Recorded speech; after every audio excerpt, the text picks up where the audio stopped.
האימון גב ויד קדמית הזה הוא אחד האימונים הכי טובים שאתה יכול לעשות. לא משנה שזה לא עם משקולות, זה לא בחדר כושר, אין פה מכשירים, זה רק המשקל גוף שלנו, ועדיין זה אחד מהאימוני גב שיפתחו לך את הגב בצורה הכי טובה שיש.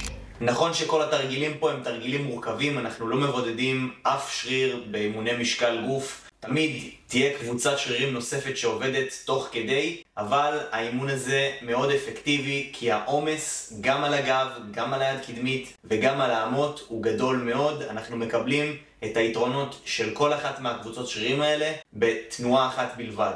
אז התחלתי את האימון במשיכה אנכית, התחלתי במתח עם משקל. האמת שבדרך כלל אני לא עושה מתח עם משקל, כן יש לי אפוד עם משקל, אבל אני לא משתמש בו למתח, יותר לשכיבות צמיחה ומקבילים. במתח הפעם השתמשתי בקטלבל שדוד שלי הביא לי, קטלבל של 12 קילו. אמרתי פעם ראשונה ננסה להשתמש בו ונעשה משהו שהוא סוג של דרופסט כזה, אבל זה דרופסט בין שני תרגילים. זה לא שאני עושה מתח עם משקל ואז ישר אחרי זה עושה מתח בלי משקל, אלא עשיתי 5 סטים של מתח עם משקל, 12 קילו במקרה הזה, ל10 חזרות, ואחר כך, אחרי שסיימתי את התרגיל הזה, עברתי למתח בלי משקל. אז מתח עם משקל, 12 חזרות, ניסיתי לעשות את המתח עם עצירה למטה, רציתי להעצים את המתיחה כמה שיותר, רציתי לנסות לעלות את המתח בלי מומנטום, בלי נדנוד, כמה שיותר ממצב שהשרירים שלי מתוחים,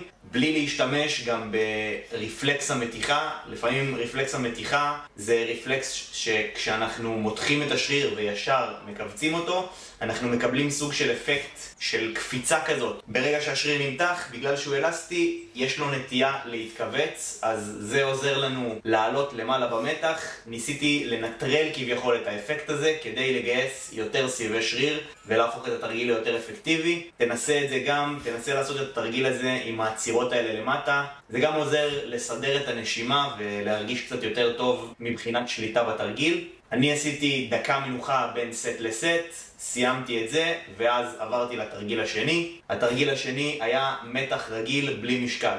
הנטייה לחשוב שאחרי שאנחנו עובדים עם משקל בתרגיל מסוים, ואז עוברים לאותו תרגיל בלי משקל, זה שפתאום אנחנו יכולים לעוף. זה מרגיש כאילו אחרי שעשיתי מתח עם משקל, אני פתאום אעשה מתח ויעוף למעלה וזה יהיה לי קל לי מדי. אבל בעצם האפקט שהתקבל זה שהכנפיים שלי והאחיזה, האמות, נהיו מאוד מאוד עייפים, והרגשתי הרבה יותר כבד שעשיתי את המתח בלי המשקל. זה הפך את התרגיל להרבה יותר אפקטיבי. עבדתי במצב של עייפות. הקומבינציה של שני התרגילים האלה, של מתח עם משקל ואחר כך מתח בלי משקל, שזה כביכול הדרופסט, היא גם תעזור לך להעלות את המספר חזרות גם במתח עם משקל, גם במתח בלי משקל.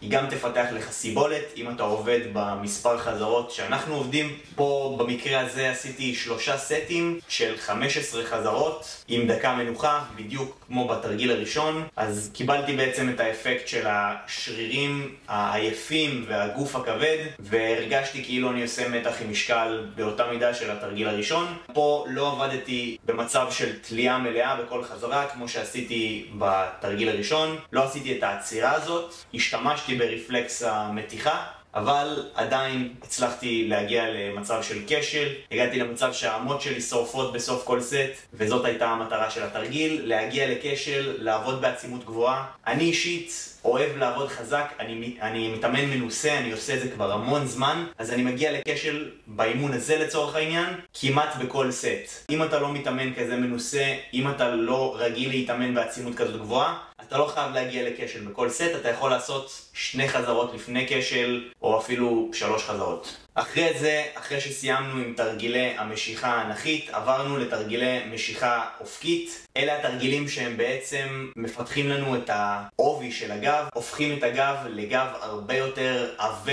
ומסיבי וגדול. עשיתי עליות מתח במנח טאק פרונט לבר. אם אתה לא מצליח לעשות מנח טאק פרונט לבר, אתה יכול לעשות מתח אוסטרלי, או שאתה יכול לעשות מנח טאק פרונט לבר עם גומיה, תתאים את זה לרמה שלך. אם מנח טאק פרונט לבר קל לך, אתה יכול לעשות Advanced Tack Front Lever, או אפילו Straddle Front Lever, מה שמתאים לרמה שלך. אני אישית יכול לעשות מתח בפרונט לבר, אבל הגעתי למצב שהכנפיים שלי כבר מפורקות, אחרי שהגעתי לכשל כל כך הרבה פעמים והתעייפתי, אז גם פה הגעתי לכשל אחרי 10 חזרות. עשיתי 3 סטים של 10 חזרות, ווואלה לא הייתי מצליח לעשות מתח אחד אפילו בפרונט לבר מלא. גם אם אתה יכול לעשות מתח בפרונט לבר, אולי עדיף לך להישאר על טאק פרונט או Advanced Tack Front, וככה להתאים את האימון לרמה שלך ולא לעשות חזרה 1 או 2, אלא 10 חזרות. ומשהו חשוב שצריך לציין זה שלאורך כל התרגילים היד הקדמית עובדת חזק מאוד, גם אם אנחנו לא מבודדים אותה, עדיין היא עובדת חזק כדי למשוך אותנו.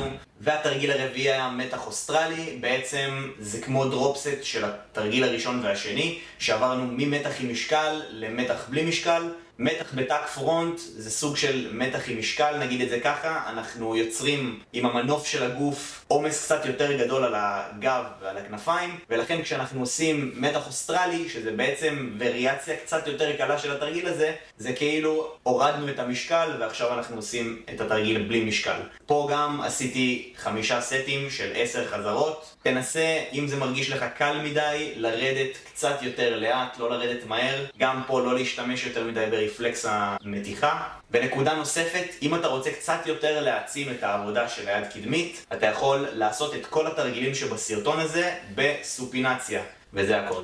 והתרגיל האחרון זה היה תרגיל שבאמת טיפה יותר מבודד את היד הקדמית, למרות שכן, אנחנו עובדים גם יותר עם האמות, האחיזה שלנו חזקה יותר, שרירי הליבה עובדים, אפילו הרגליים טיפה עובדות, אבל אנחנו כן קצת יותר מגבירים את העומס רק על היד הקדמית. אז מה שעשיתי היה 3 סטים של כפיפות מרפקים בסופינציה במנח של מתח אוסטרלי. תרגיל נחמד, שים לב שכשאתה עושה אותו אתה לא מושך את עצמך עם הגב כמו במתח אוסטרלי, אלא אתה ממש דוחף את המרפקים קדימה. אם אתה עדיין לא קולט את זה, תנסה יותר לעבוד בפולס גריפ במנח הזה, וממש למשוך את הבר לכיוון המצח שלך. ככה אתה תעצים יותר את העבודה של היד הקדמית. פה גם הגעתי לכשל, אמרתי 3 סטים רק ליד הקדמית, אז נעשה אותם כמה שיותר חזק, כמה שיותר קרוב לכשל. המתיחה בתרגיל הזאת היא לא כזאת טובה, היא לא כזאת אפקטיבית, אז המנח הישר לגמרי שאנחנו מגיעים אליו לא כזה קריטי כמו למשל בתרגילים אחרים, אבל זה עשה את העבודה. הקיבוץ עצמו היה דווקא די חזק, במיוחד אחרי שעבדנו חזק על היד הקדמית, אז זה היה אחלה של פינישר לאימון הזה,